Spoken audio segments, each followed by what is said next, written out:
Today we're going to take a look at something special, the extremely limited production 2021 Honda CBR1000RR-R Fireblade SP. Yeah, that bike. The one with all of the R's in its name that has brought on countless pirate memes, and of course, will play no part in those shenanigans. But what are we doing today? Well, we are going to talk about where this bike fits in the Honda sport bike lineup and why it has a $28,500 price tag, as well as start it up so you guys can hear what it sounds like and all that fun stuff. And if you guys find any info in this video helpful, or you just want to show your appreciation towards this piece of art that we're looking at right now, please take a second and hit that like button for YouTube's algorithm. It helps more than you guys know. Now, where does this bike fit in the Honda CBR1000 model lineup?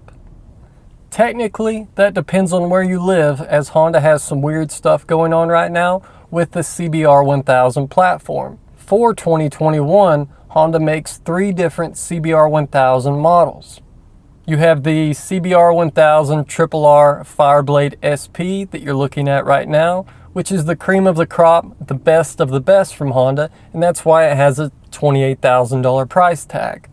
Then you have the CBR1000RR-R Fireblade that is a step below the SP model, but isn't sold here in the USA yet.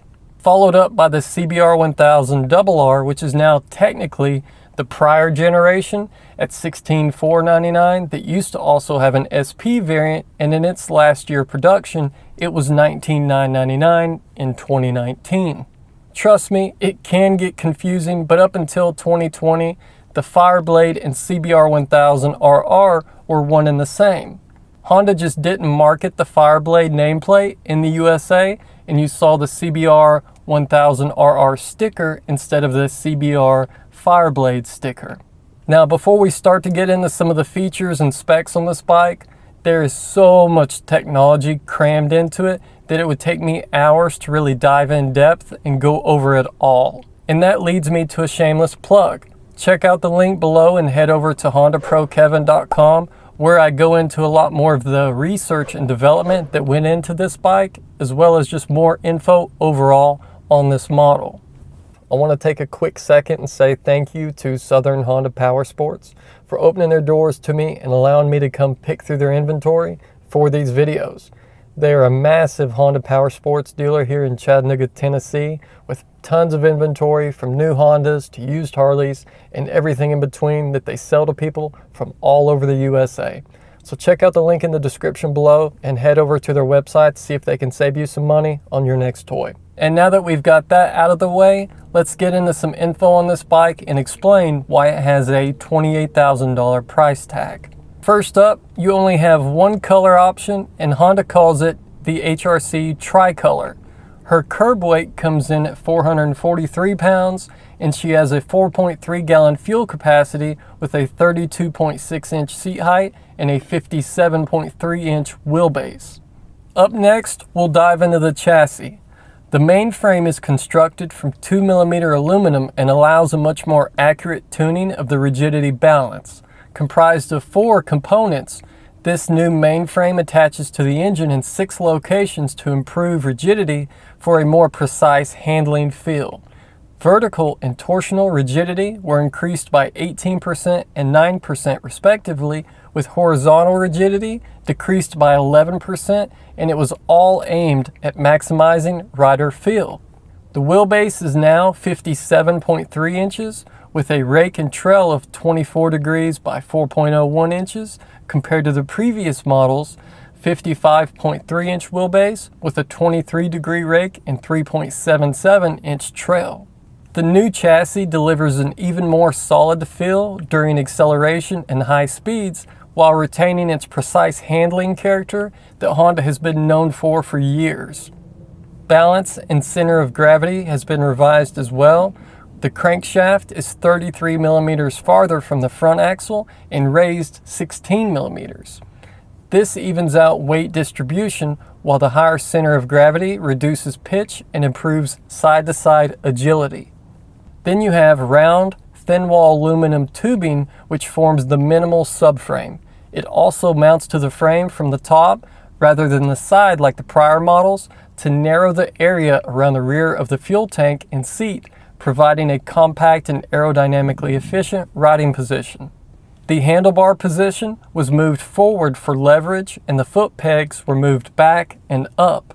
This bike, it has a very different seating position than most. Some will hate it and think it's horrible, but then again, this isn't a bike you buy for road trips. This bike was built with one thing in mind, and that's going fast on the track. And next up is the suspension. Stamped from 18 gauge aluminum, the swing arm is 30.5 millimeters longer than the previous generation's design at 24.5 inches, but it weighs exactly the same. Its horizontal rigidity was also reduced by 15%, with vertical rigidity maintained to generate grip and improve overall feel. And for optimum frame rigidity and to save weight, the top of the ProLink rear suspension now attaches to the rear of the engine block via a bracket, doing away with the upper crossmember. The design isolated the rear wheel from the headstock, improving overall high-speed handling and rear wheel traction feel. The Bosch 6-axis IMU replaces the 5-axis unit from the previous generation. This allows more accurate calculation of pitch and roll for even more precise control.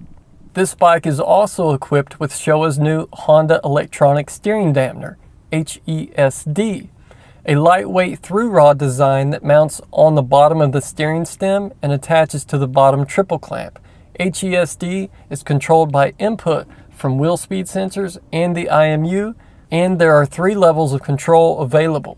You also have a second generation semi-active Öhlins electronic control S-EC unit on a 43mm Öhlins MPX fork that use a pressurized damping system to minimize cavitation, resulting in more stable damping control and improved bump absorption at high speeds, as well as improved rider feedback from the front tire.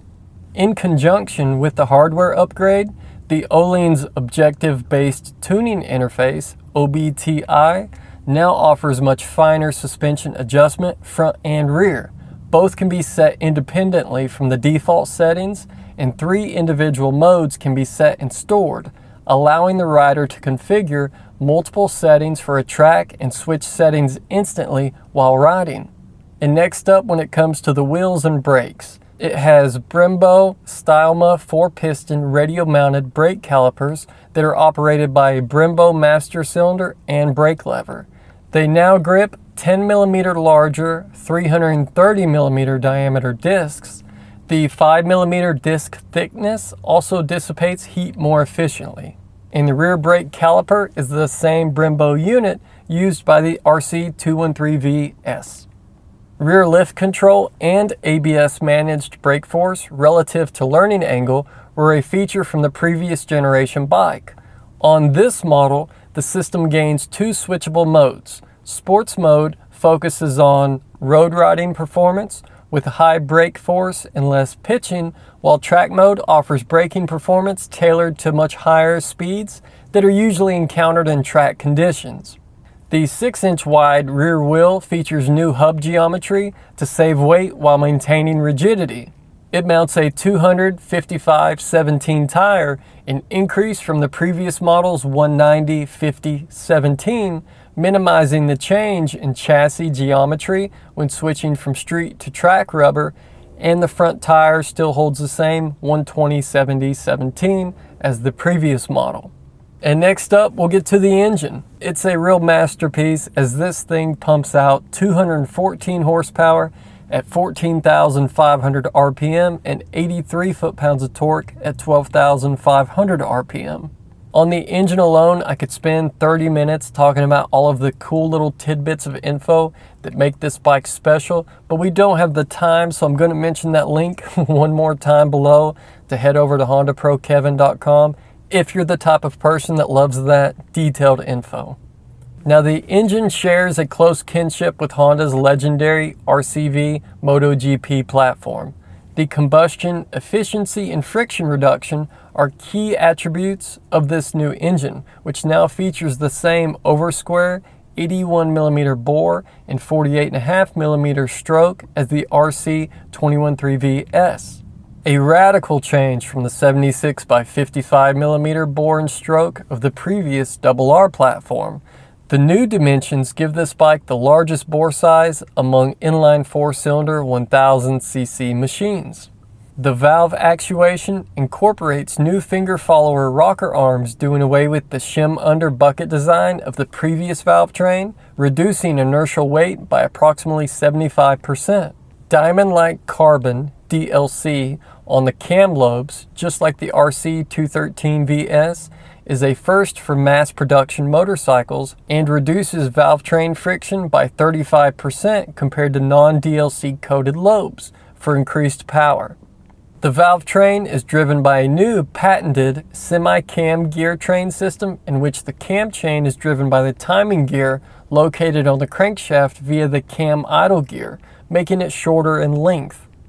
Honda also attacked the bottom half of the engine too with new crank journals that are larger, and the crankcase wall thickness has been optimized to increase rigidity and resist deflection.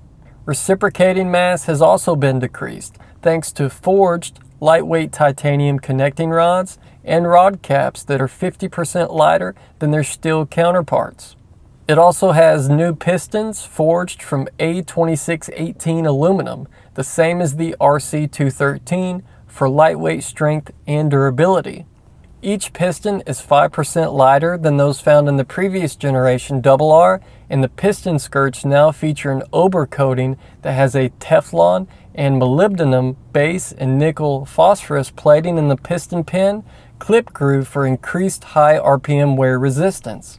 To maximize thermal efficiency and piston durability, the pistons use a multi-point piston jet that sprays cooling oil in multiple directions through each cycle. At low RPM, when they're not needed, check balls within the jets shut off the flow of oil in order to limit oil pressure loss, thereby minimizing friction.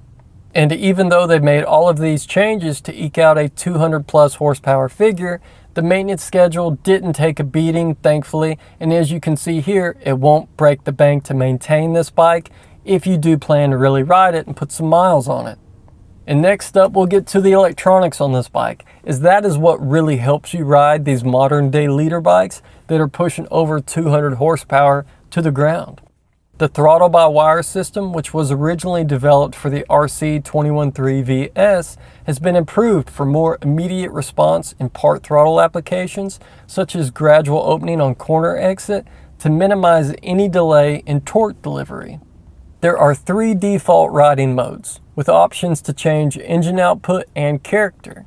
Your power, which is shown as the letter P, operates through levels 1 through 5. With 1 giving you all the horsepowers you'll ever need, and 5 taking them pretty much all away from you.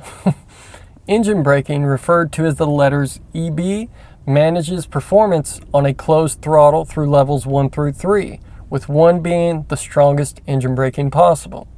You also have wheelie control that is referred to as the letter W on your dash, and you have levels 1 through 3, plus being able to turn it off fully, with 1 being the strongest setting. Wheelie control uses information gathered by the IMU on pitch angle, along with the front and rear wheel speed sensors to maintain torque and deal with the wheelie without sacrificing too much forward drive. Then you have Honda's selectable torque control, HSTC, that adjusts through 9 levels, and you can turn it all the way off too, with level 1 giving you the weakest intervention. It has been optimized for the 2021 model year too, and now includes a slip rate control, where the slip change rate, based on the ratio of front and rear wheel speeds, exceeds predetermined values to moderate rapid wheel spin and maintain traction.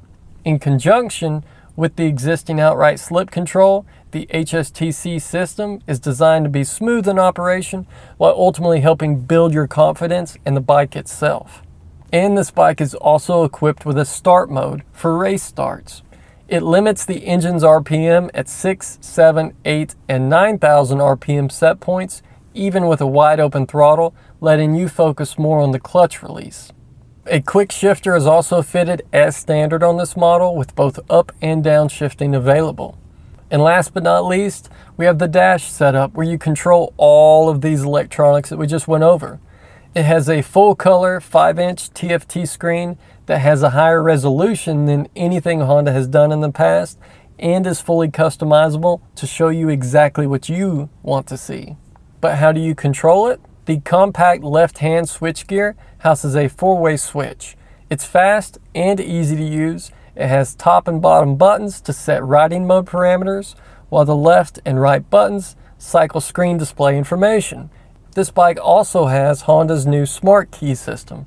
The ignition now operates without having to insert a key, as does the handlebar lock.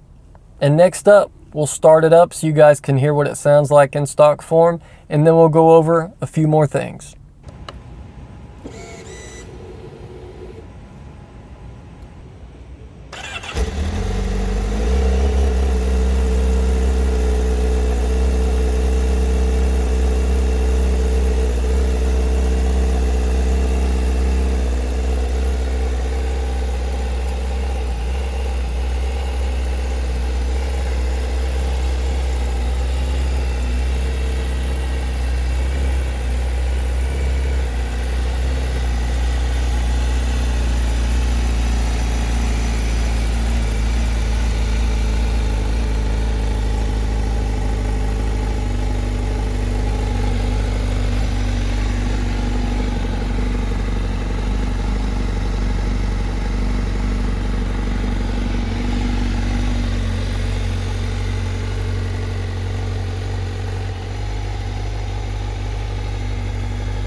And there she is, guys. That's the 2021 Honda CBR1000RR-R Fireblade SP.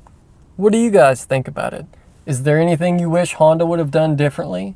And are you excited for Honda to bring the standard CBR1000RR-R Fireblade model to the States so you can have a taste of this caliber of bike without having to spend $30,000?